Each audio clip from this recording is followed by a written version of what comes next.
I probably love planes too much, and I sometimes feel sorry for my long-suffering partner Pam for the things I drag her into.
Monitoring the engine instruments on a single-engined aircraft is dead easy.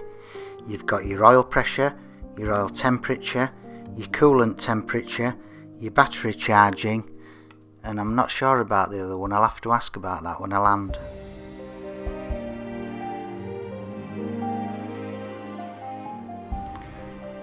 Early in January 1940, an Air Ministry conference was convened to discuss the number and composition of crews on the new RAF 4-engine bombers that were coming online.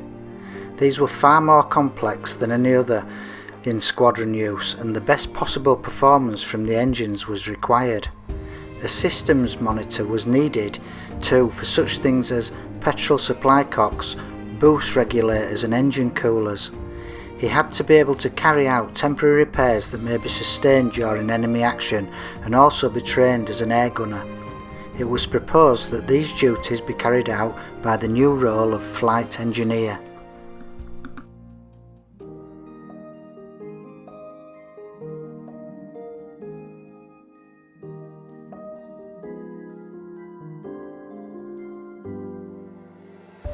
The first RAF flight engineers began on flying boat squadrons who employed ground crew, engine fitters and flight mechanics to assist in monitoring engine performance during long distance flights and, if necessary, to carry out engine repairs in the case of failure or shutdown.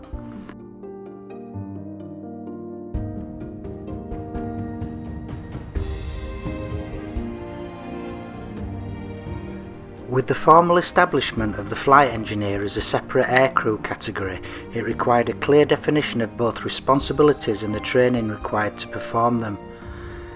The duties and responsibilities of the flight engineer were to operate certain controls at the engineer station and watch appropriate gauges as indicated in the relevant air publications, to act as pilot's assistant, to advise the captain of the aircraft as to the functioning of the engines and the fuel, oil and cooling systems both before and during flight, to ensure effective liaison between the captain of the aircraft and the maintenance staff by communicating to the latter such technical notes regarding the performance and maintenance of the aircraft in flight, and to carry out practical emergency repairs during flight, and also to act as standby gunner.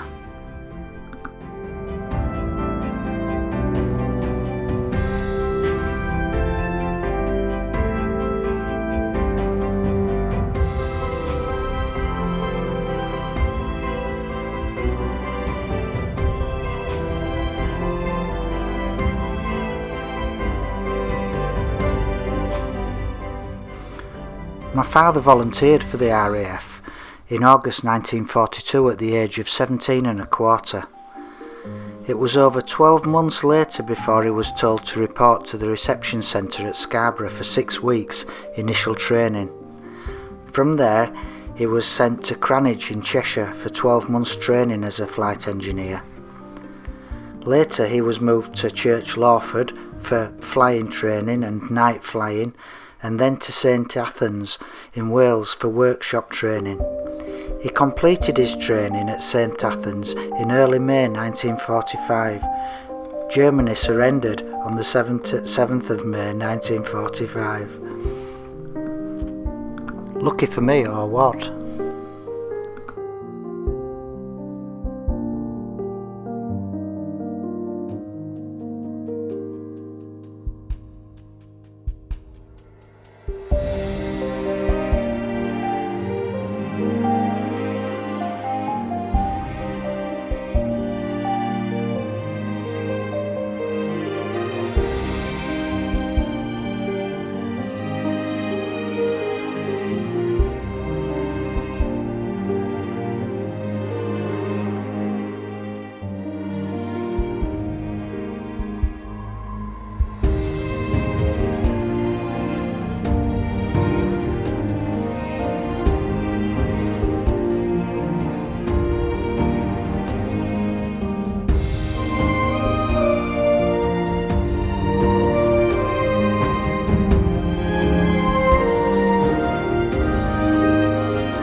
Sadly, due to my parents splitting up when I was a child, I never really got to know my father properly, but I think I inherited his love of aviation from him, and for that I'm grateful.